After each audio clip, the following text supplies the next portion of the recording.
This segment is brought to you by Islamic Food and Nutrition Council of America. ورحمة الله وبركاته. الحمد لله وكفى وسلام على عباده الذين اصطفى خصوصا على سيد المرسلين خاتم الأنبياء وعلى كل يتبعه من الصديقين والصالحين والشهداء. أما بعد فأعوذ بالله من الشيطان الرجيم. بسم الله الرحمن الرحيم. قال الله سبحانه وتعالى في كلامه المبين: فأما من طغى وآثر الحياة الدنيا فإن الجحيم هي المأوى وأما من خاف مقام ربه ونهى النفس عن الهوى فإن الجنة هي المأوى. صدق الله العظيم. وقال عز وجل: إن الدين عند الله الإسلام إن الله وملائكته يصلون على النبي يا أيها الذين آمنوا صلوا عليه وسلموا تسليما. اللهم صل على سيدنا شفيعنا حبيبنا مولانا محمد وعلى آل سيدنا محمد وبارك وسلم. اللہ سبحانہ و تعالیٰ نے جب حضرت آدم علیہ السلام کو ان کی معذرت قبول فرما کر دنیا میں بھیجنے کے بعد جب انہوں نے توبہ فرمائی، حق سبحانہ و تعالیٰ نے اس کی قبولیت کی خوشخبری عطا فرمائی. اس کے بعد بھی فرمایا: قُلْنَا اهْبِطُوا مِنْهَا جَمِيعًا، اب تم لوگ اور تمہاری ساری اولاد زمین پر ہی رہے گی. فَإِمَّا يَأْتِيَنَّكُم مِّنِّي هُدًى، تو تمہاری اولاد میں سے تم لوگ جو کوئی میرے ہدایت میرے احکام کی پیروی کرو گے، فَمَن تَبِعَ هُدَايَ، جو میری پیروی کرے گا، میری ہدایت کی پیروی کرے گا، فَلَا خَوْفٌ عَلَيْهِمْ وَلَا هُمْ يَحْزَنُونَ، تو اس پر قیامت میں کوئی خوف ہوگا نہ وہ غم زدہ ہوگا. تو یہ اللہ کے احکام زمین پر جو بھیجے گئے اور جس کا ایک مکمل نظام جسے ہم کہتے ہیں اس کو دین کہتے ہیں. دنیا میں کیسا رہنا ہے اور کس طریقے سے اللہ سے جا ملنا ہے، ان احکام ان آرڈرز کو فالو کرنے کا نام دین کہتے ہیں. اس میں عبادتیں بھی ہے، معاملات بھی ہے، تجارتیں بھی ہے، حکومتیں بھی ہے، ریاست بھی ہے، بیت المال کا معاملہ بھی ہے، عہدے ہے، جنگیں بھی ہے. یہ سارا دنیا کا جو نظام ہے کیسا چلنا چاہیے، عبادتوں کے ساتھ دنیا چلانے کا سارا سسٹم اللہ نے قرآن میں عطا فرمایا ہے. تو ان احکامات کے پورے نظام کو دین کہتے ہیں. اور جو دین کی پیروی کرتا ہے وہ ہدایت پر ہوتا ہے. جو خواہشات کی پیروی کرتا ہے، اپنے کمفرٹ زون سے باہر نہیں آنا چاہتا، جی میں آیا تو کبھی ایک آدھ نماز پڑھ لی، جی میں آیا تو نہیں پڑھے، کبھی مسجد سے نظر آ گئی جماعت سے پڑھ لیے، کبھی گھر میں بیکار بیٹھے ہیں، گاڑی ہے، سب کچھ ہے اور جماعت سے مسجد کے قریب رہ کر بھی جماعت سے نماز ادا نہیں ہو رہی ہے.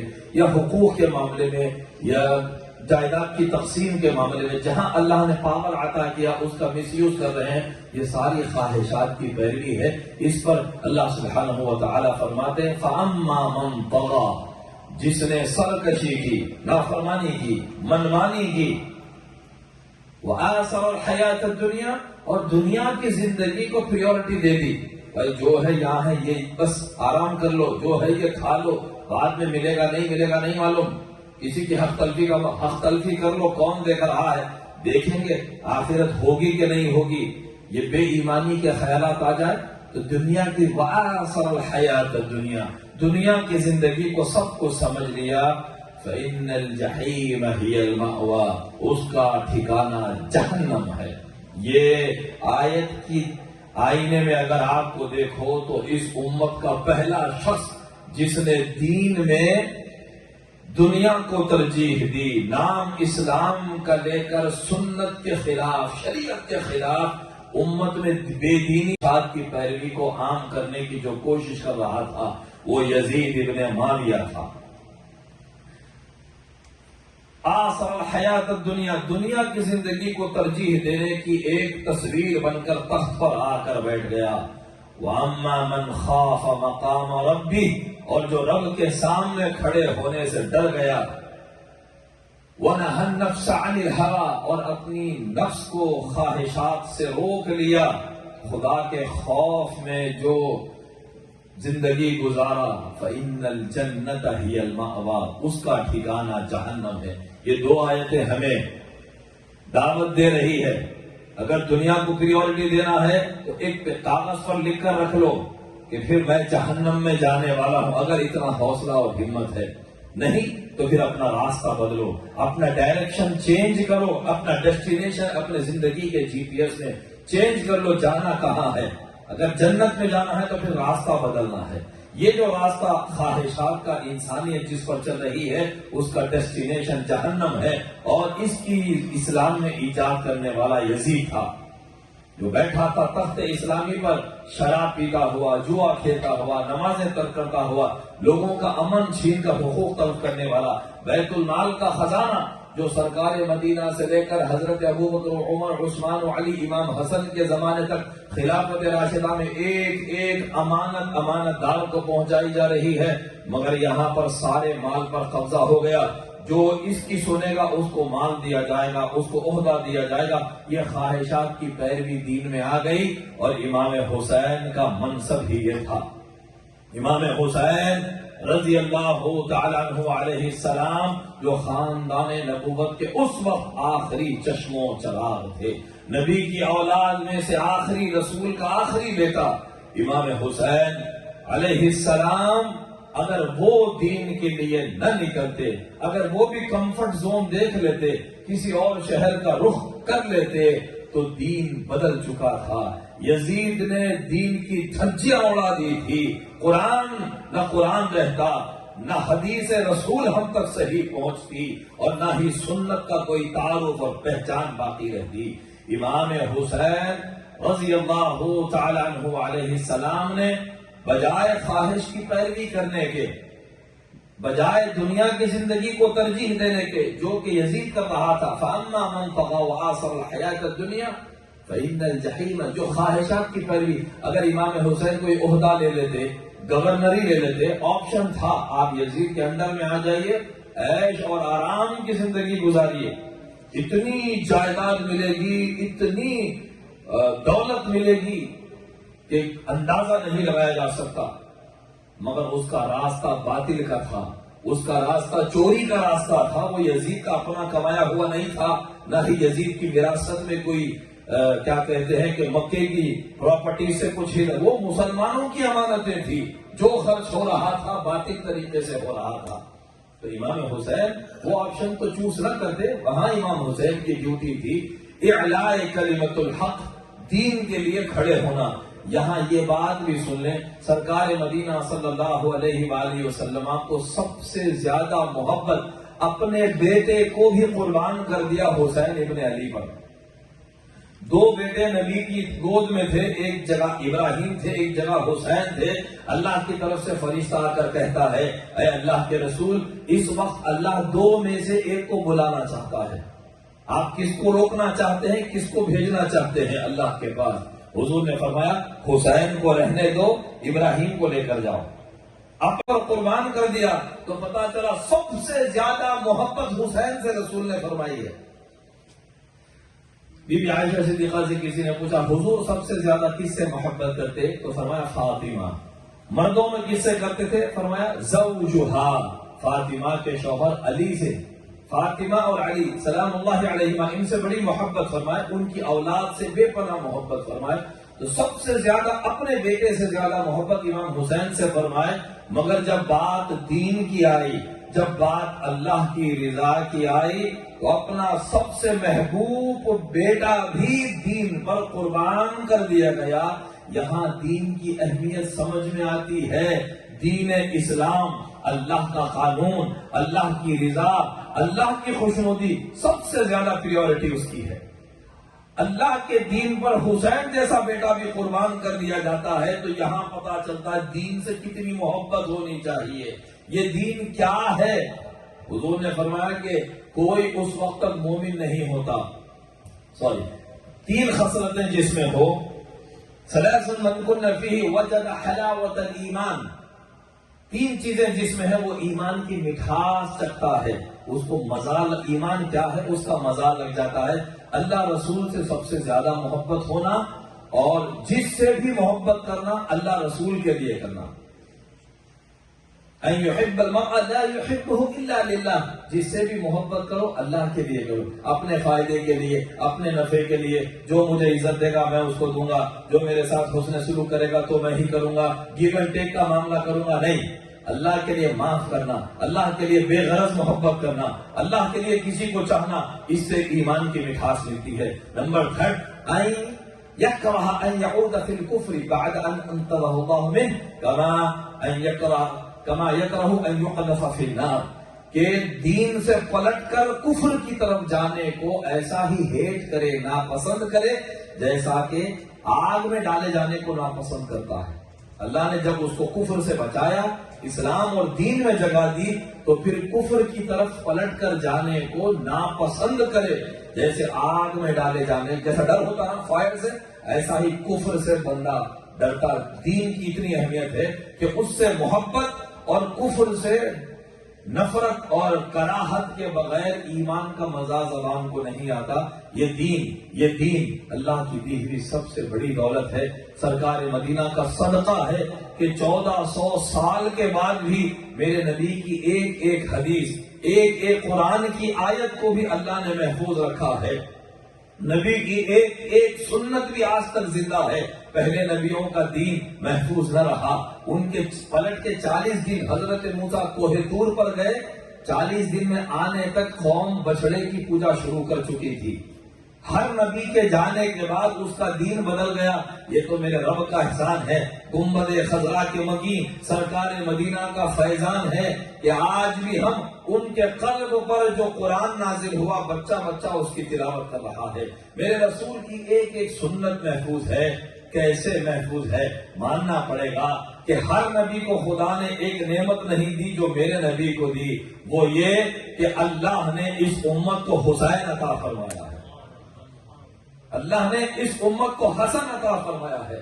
میرے آقا کے جانثار صحابہ، اللہ کی لاکھوں رحمتیں ہوں ان پر، جن کی قربانیوں نے بدر، احد، خندق، فتح مکہ تک، بلکہ حضرت ابوبکر، عمر، عثمان و علی رضی اللہ عنہم سے خلافت راشدہ کے زمانے تک بھی اپنی زندگیاں لگا دی۔ اس دین کے لیے اپنی پراپرٹیز کو انہوں نے چھوڑ دیا۔ تھامے رکھو گے، فالو کرو گے، تم گمراہ نہیں ہو سکتے۔ صحیح راستے پر، صراط مستقیم پر رہو گے۔ دو چیزوں کو تھامے رکھنا، ایک اللہ کی کتاب قرآن، اور دوسری وعترتی اہل بیتی، میری اہل بیت، میرا گھرانہ، ان دونوں کو ہمیشہ فالو کرتے رہنا۔ یہ دونوں کبھی جدا نہیں ہوں گے، قرآن اور اہل بیت کبھی جدا نہیں ہوں گے، یہاں تک کہ حوض کوثر پر ایک ساتھ میرے پاس آئیں گے۔ تو دنیا نے دیکھا امت نے قرآن کے ساتھ کیا کیا۔ امت نے اپنی جان بچانے کے لیے میدان صفین میں قرآن کو نیزوں پر اٹھا لیا، اور نبی کی آل کے ساتھ کیا سلوک کیا؟ ان کے گلوں کو کاٹ کر نیزوں پر بلند کر دیا۔ نبی کا کلمہ پڑھا اور ان کی ہی اولاد کو دین سے باہر اور امت میں تفرقہ ڈالنے والا یہ الزام لگا کر نبی کی اولاد کو قتل کیا۔ امام حسین رضی اللہ تعالیٰ عنہ پیسفل پروٹیسٹ کر رہے تھے، تلواریں گردنوں پر تھی، یزید کو خلیفہ مانو۔ ایسی خلافت نہ حضرت ابوبکر کی ہوئی، نہ حضرت عمر کی ہوئی، نہ حضرت عثمان کی، نہ مولا علی کی، نہ امام حسن کی۔ تلواریں گردنوں میں ہے۔ یہ وہی دور ہے جو ڈکٹیٹرز کی ہی یہ کیا کہتے ہیں تقلید ہے۔ سرکار مدینہ اور دین اسلام نے غلامی کی زندگی گزارنے والوں کو اتنی اسلام میں عزت دی کہ غلام اپنے آقا کے کاندھے سے کاندھا لگا کر اسلام میں نماز پڑھتا ہے۔ کوئی امیر، کوئی غریب، کوئی بادشاہ، کوئی یا کچھ نہیں، سب اللہ کی بارگاہ میں برابر۔ آزادانہ رائے، فریڈم آف اسپیچ اسلام نے دی۔ اسلام سے پہلے فریڈم آف اسپیچ نہیں تھی، غریبوں کو دبایا جاتا تھا۔ اسلام نے وہ فریڈم آف اسپیچ دی کہ حضرت عمر کے جیسے جلال والے بادشاہ کے دور میں بھی ایک ایک آدمی اٹھتا اور خلیفہ سے سوال کرتا تھا، آپ کلیریفیکیشن دیتے تھے۔ ایک خاتون بھی ہوتی تو عورت کو اسلام نے آزادی دی تھی۔ عرب کے معاشرے میں جہاں بچیوں کو زمین میں دفن کیا جاتا تھا، ایک خاتون بھی اٹھی اور حضرت عمر کے آرڈر کو ڈینائی کرتی، اور سیدنا عمر اسے ایکسپٹ بھی کرتے تھے۔ مگر یہ آزادی چھین کر مسلمانوں کو غلام بنایا گیا، اور خنجر تلوار گردنوں پہ رکھ کے کہا اب بیعت کرو. یہ نہ دین تھا نہ اسلام تھا. اس کے بعد دین بدل رہا تھا. قرآن نمازوں میں حج میں تبدیلیاں تو پہلے سے ہو رہی تھی, خطبوں میں تبدیلیاں ہو رہی تھی بنو امیہ کے دور سے. جمعہ کا خطبہ عصر کی نماز تک ہونا, عید کا خطبہ نماز سے پہلے ہونا. پڑھ لیجیے تاریخ الخلفاء امام سیوطی کی اور حدیثوں کی کتابوں میں سارا کچھ لکھا ہے. وہ تبدیلیاں ہو رہی تھی. جب یزید آیا تو سب سے بڑی تبدیلی تھی. امام حسین اپنے لیے کربلا نہیں گئے, یہ بات یاد رکھیں. اپنے لیے امام حسین اگر جا کر جنگلوں میں عبادت کر لیتے یا یزید سے وظیفہ ایکسپٹ کر لیتے تو ان کے لیے قیامت میں کوئی پوچھ نہیں تھی. کیونکہ حدیث رسول کہتی ہے اگر تم برائی کو طاقت سے روک سکتے ہو تو روکو, نہیں زبان سے روک سکتے ہو تو روکو. وہ بھی نہیں کر سکتے, دل میں برا جان لو. یہ اجازت اسلام میں ہے اور یہی کام بہت سے مسلمانوں نے اس زمانے میں کیا. یزید کو اچھا کوئی نہیں جانتا تھا, سب کو پتا تھا یزید کیا تھا. طاقت نہیں تھی, حوصلہ نہیں تھا. زبان کھولو تو گردن کاٹ کے مسجد کے دروازے پر لٹکا دی جاتی تھی. اس قدر خوف کا عالم تھا اور وہاں کوئی بے خوف تھا. لا خوف علیہم ولا هم يحزنون کی تصویر اگر کوئی تھا تو نبی کا بیٹا تھا, وہ علی کا بیٹا تھا جس کا احسان ہے اس امت پر. امام حسین کی شہادت کا احسان یہ ہے, لوگ سمجھ گئے کہ بھائی یہ یزید سے جو مل رہا ہے یہ دین نہیں, یہ صرف دنیا ہے. حسین اور حسینیوں سے جس کو دین لینا ہو وہ ان سے لے گا. اس کے بعد سے دو راستے بنے. ڈکٹیٹرز یزید کو فالو کرتے ہیں, کام والے حسین کو فالو کرتے ہیں. امام اعظم ابو حنیفہ حسین کو فالو کرنے والے, امام شافعی, امام مالک, امام بخاری, جنید بغدادی, سری سقطی, معروف کرخی, جن سے آپ اور میں اسلام لیتے ہیں. ہندوستان پاکستان سے آئے ہوئے لوگوں, تم نے اسلام کس سے لیا؟ بابر سے لیا, اکبر سے لیا, جہانگیر سے لیا, اورنگزیب سے لیا؟ آپ کہیں گے نہیں یہ حکمران تھے, ہم نے دین معین الدین اجمیری سے لیا ہے, ہم نے صابر کلیر سے لیا ہے, ہم نے شیخ عبد القادر سے دین لیا ہے. تو کربلا کے بعد سے جس کو دین لینا تھا وہ حسین کے ماننے والوں سے لیتے ہیں. دنیا دار یزید کو فالو کرتے ہیں, میں, میرا بیٹا, بیٹے کا بیٹا, بیٹے کا بیٹا, ہم مال لوٹیں گے, ڈالر, ریال, پیٹرول کا جو سارا کچھ ہم کھائیں گے. ایک خطیب بھی منبر سے اگر پوچھے گا, عمر کے زمانے میں پوچھتے تھے, علی کے زمانے میں پوچھتے تھے, اگر ہماری حکومت کے خلاف کسی مسجد کا خطیب بولے گا پکڑ کر جیل میں ڈال دینا. یزیدیت بھی جاری ہے آج بھی, یزید کے فالوورز بھی ہیں, مگر طاقت آتے ہی لوگ اکثر یزید کو فالو کرتے ہیں. مگر طاقت اور پاور رکھ کر جو اللہ کو فالو کرتے ہیں وہ خلفائے راشدین کے غلام ہوتے ہیں. اچھے حکمران یہ خلافت راشدہ کا سایہ ہوتا ہے اور دین اسلام پر عمل کرنے والے اہل بیت کے فالوورز ہوتے ہیں. اللہ تعالیٰ اہل بیت کرام کی قربانیوں کے صدقے تو خیر, جس دین کی خاطر انہوں نے اپنا سارا کنبہ لٹا دیا, ہمیں بھی اس دین کی قدر عطا فرما. مولا ہمیں حسین کے فالوورز میں سے بنا, مولا ہمیں ابو بکر, عمر, عثمان و علی کے فالوورز میں سے بنا, حسن کے فالوورز میں سے بنا, بلال, سلمان, عمار, صحابہ کے فالوورز میں سے بنا. ہمیں یزید, مروان, عمر بن سعد, سنان بن انس, خولی, یہ جتنے قاتلان اہل بیت ہے, دنیا کے پرستار ہے, ہمیں ان کے راستے سے بچا. ہمیں حق کا راستہ صراط مستقیم عطا فرما. ہمیں زندگی اسلام پر, موت ایمان پر, وقت آخر سرکار مدینہ کا دیدار عطا فرما. وآخر دعوانا الحمدللہ رب العالمین, والسلام علیکم ورحمۃ اللہ وبرکاتہ.